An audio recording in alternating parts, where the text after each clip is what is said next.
On the morning of February 7, 2016, Director of Bangladesh Bank Zubair bin Huda takes the elevator and gets off on the 10th floor. He walks briskly into the most restricted part of the building, his mind fixated on the problem that has plagued his office for the past couple of days: the printer.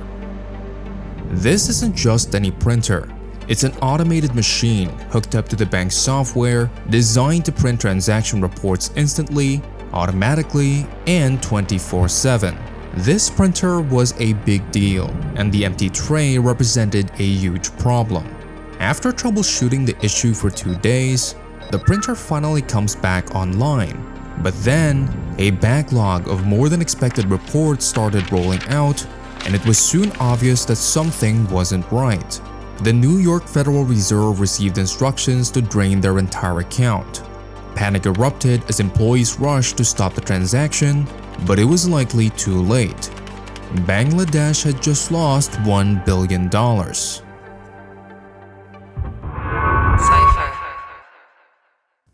Late at night, an email quietly arrived in the inboxes of unsuspecting Bangladesh bank employees. It was January 2015, the calm before the storm. The email appeared to be a simple zip file disguised as a job application, but it carried harmful malware primed by hackers to breach the bank's defenses. One by one, multiple bank employees unknowingly opened the zip file, granting the hackers their first foothold. Like a cancer, the malware spread through the network. This wasn't just any malware. It was a custom-engineered, advanced piece of software that established encrypted channels and mapped the infrastructure of the bank's system. Over the next year, the hackers used the sophisticated malware to create hidden backdoors in the bank's network and establish encrypted communication channels. They studied how legitimate bank employees operated and gradually figured out how money was transferred. What they learned was that the bank used a system called SWIFT. SWIFT, short for the Society for Worldwide Interbank Financial Telecommunication, is a secure messaging network used by banks and financial institutions worldwide to transmit instructions and information for international money transfers. In other words, it was a state-of-the-art system, the kind relied upon by federal banks globally. This highly developed network was designed with the highest security standards and was believed to be impenetrable, a digital fortress guarding the financial lifeblood of nations. Yet, the hackers found a way in. But they faced 3 significant roadblocks. First, the printer that automatically printed out SWIFT transactions in the office at the Bangladesh Bank. Second was the challenge of flawlessly impersonating Bangladesh Bank's credentials on the SWIFT system to make the fraudulent transfer request appear legitimate to the US Federal Reserve. And third, the Bangladesh Bank itself didn't hold enough money in its own accounts to make it worth the hackers' time and effort. However, it controlled billions of dollars stored at the US Federal Reserve Bank.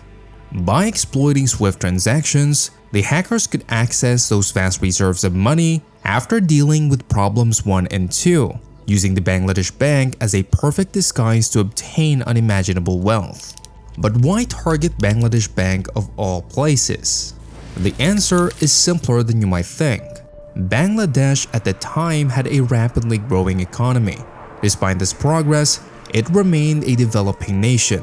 Its central bank, unlike those in more established countries, lacked the powerful security measures needed to fend off measured attacks. The hackers saw a golden opportunity in this discrepancy. They knew that while the bank's financial operations were expanding, its cybersecurity infrastructure wasn't up to date. This made Bangladesh Bank a prime target, rich enough to be worth the effort, but vulnerable enough to be breached.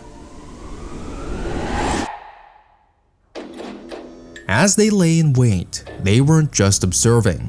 They were crafting even more sophisticated malware to tackle their printer problem.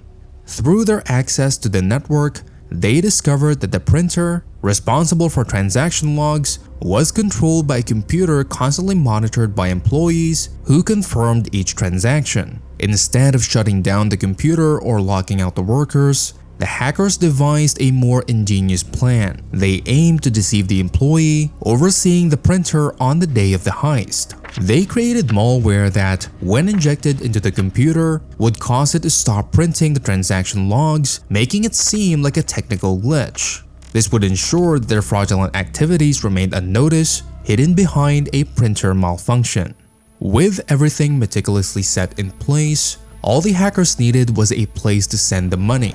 They established 5 primary accounts. 4 of these accounts were discreetly opened at the RCBC Bank on Jupiter Street in Manila, Philippines, each with an initial deposit of $500 in May of 2015. The 5th account was created in Sri Lanka. As a safeguard, they also set up backup accounts scattered across the globe, each one ready to receive millions of dollars. The stage was set for a heist like no one has seen before.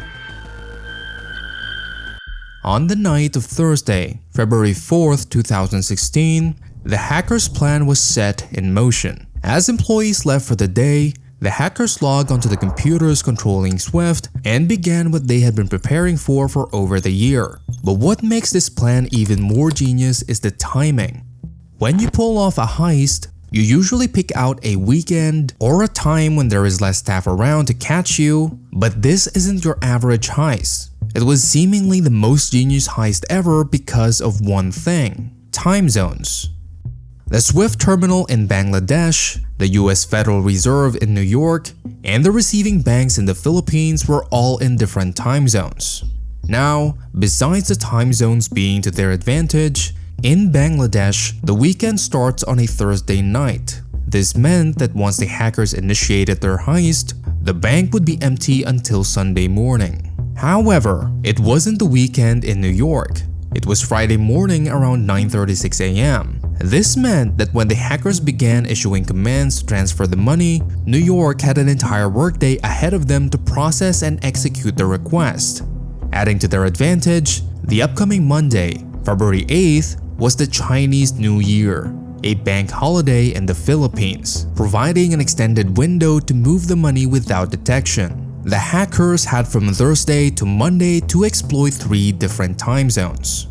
On Friday morning, the Federal Reserve in New York received an influx of Swift transaction requests, seemingly from the Bangladesh Bank. The New York Federal Reserve began processing these transactions, sending $951 million to the hackers' various accounts, one by one.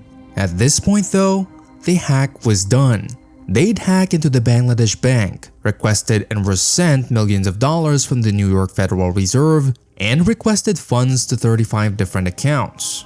The hackers logged out of the Bangladesh Bank Swift network, and their installed malware began wiping evidence of the crime. But there was one more thing: the printer. The printer that is constantly printing physical evidence of all Swift transaction reports every day, including Bangladeshi weekends.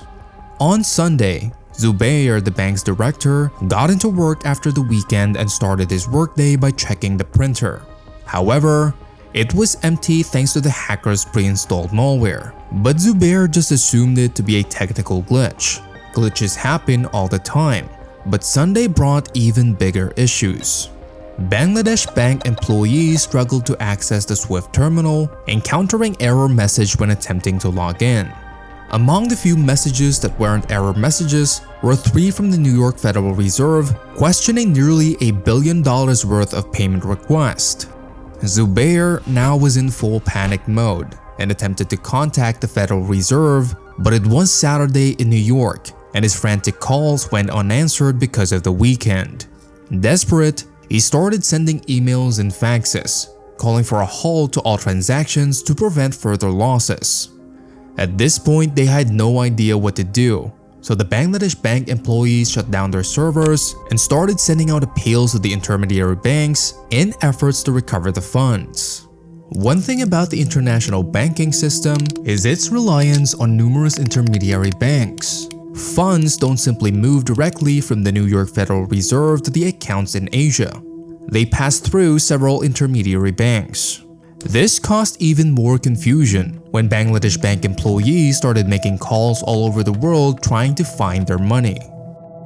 However, something unforeseen happened. fate intervened, granting the bank a stroke of luck. The automated system in New York had flagged 30 transactions for manual review. By pure coincidence, one of the words on the SWIFT order matched the name of an Iranian shipping vessel that had been blacklisted for evading US sanctions. This coincidence would prove disastrous for the hackers, as $870 million worth of transfer requests were now held for human review. They soon noticed several red flags: the ridiculously large total, the unusually high number of payment instructions, and the large transfers to private entities rather than actual banks. The heist was over, or was it? There were 5 transactions left. One transfer was a $20 million transaction to an account in Sri Lanka. The transfer was approved and began its journey through an intermediary bank in Germany. However, something unforeseen happened. A simple error halted the request for review. The transfer request misspelled Shalika Foundation as Shalika Foundation, missing an O. This minor mistake triggered immediate suspicion as soon as a human eye caught the discrepancy during the transfer review, rerouting the transaction back to Bangladesh Bank's New York account. Now there were 4, totaling $81 million. A total of 35 transactions were attempted, amounting to almost $1 billion, but only 4 transactions actually went through. The hackers managed to move $81 million to their 4 RCBC bank accounts in the Philippines. This was possible because the transfers happened during the Chinese New Year when RCBC Bank was closed, preventing the Bangladesh bank from stopping them. But they needed a way to get the money. A large percentage of the $81 million went to a single person.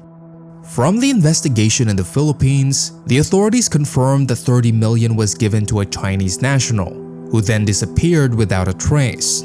He was involved somehow, maybe the man who planned the heist and received a huge lump of sum. But there is still to this day no trace of the man or what happened to his money. That leaves $51 million. The hackers' next move was to make sure the stolen money couldn't be traced back to the heist. They needed to launder $51 million, so they came up with a plan to send part of it to 2 casinos, the Midas Casino and the Soler Casino, with $30 million going to Soler and $20 million to Midas. In 2016, casinos in the Philippines didn't have good money laundering regulations, making them a perfect target. How the money got to the casinos isn't clear, but usually, big spenders don't just show up with cash. They link their bank accounts to the casinos and transfer money that way. Once the money was in the casinos, the hackers couldn't just take it and leave without raising suspicion. They needed to gamble for a while to blend in. So the hackers went into the casinos and asked for a private gambling room known as a junket, where high rollers can play without being disturbed. They told the casino they'd spend $10 million there. These junket rooms were playing Baccarat, a game where, over time, you usually get back about 90% of your money, making it a good way to keep most of your money after laundering it. So, the hackers sat in these private rooms in the 2 casinos, playing with the stolen money, trying to buy time to cash out without getting caught. Everyone involved, including the Bangladesh Bank, the New York Federal Reserve, the RCBC, and law enforcement agencies knew that $81 million had been stolen and were desperately trying to track it down, but it was too late. After their form of money laundering, the hackers exchanged their chips for cash, exited the casino, and left the country, flying to Macau, a special administrative region of China, becoming impossible to track. Altogether, they managed to successfully steal $81 million from the Bangladesh bank. Now the question remains, who did it? Despite the hackers' best efforts of removing evidence from the bank system, experts were still able to analyze the malware, finding similar tools and techniques between the Bangladesh bank heist and other cyber attacks from around the world. All evidence pointed to a North Korean group. Security researchers named this North Korean hacking collective the Lazarus Group. It is almost unheard of for a country to hack for monetary gain, but it makes sense from a geopolitical standpoint. In 2013, sanctions had passed restricting North Korea from bulk transfers of money, which was a response to North Korea launching an sanctioned missile test. They stopped getting access to international money, and then 2 years later in 2015, they started hacking into Bangladesh Bank, according to the FBI. The Lazarus Group had been hitting bank after bank, attempting to steal millions of dollars. All in, it's estimated that the Lazarus Group has tried to steal roughly $1.2 billion, but has only ended up with $122 million. But their $81 million heist from the Bangladesh Bank was one of the largest bank robberies in history.